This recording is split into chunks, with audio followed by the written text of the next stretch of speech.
অঙ্ক √0.4 গুণিত 0.4 plus 2 into 0.24 plus 0.6 গুণিত 0.6।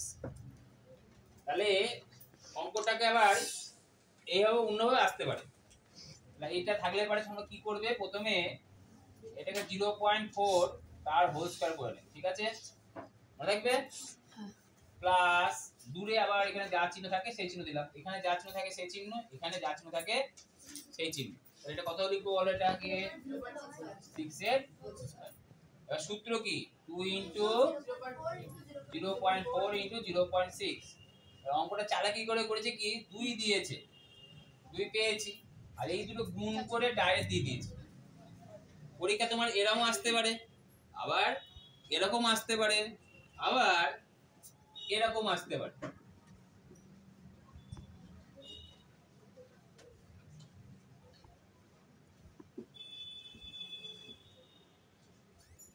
এরকম আসতে পারে। প্রতি ক্ষেত্রে যদি বলে সূত্রের সাহায্যে সরল করো, তাহলে তোমাকে এরমে আকারে করে নিয়ে আসতে হবে। মনে থাকবে তো, যাই থাক না কেন এই লেভেলেই অঙ্ক করতে হবে। হ্যাঁ, সূত্রের সাহায্যে করতে বললে পারে, মনে থাকবে তো।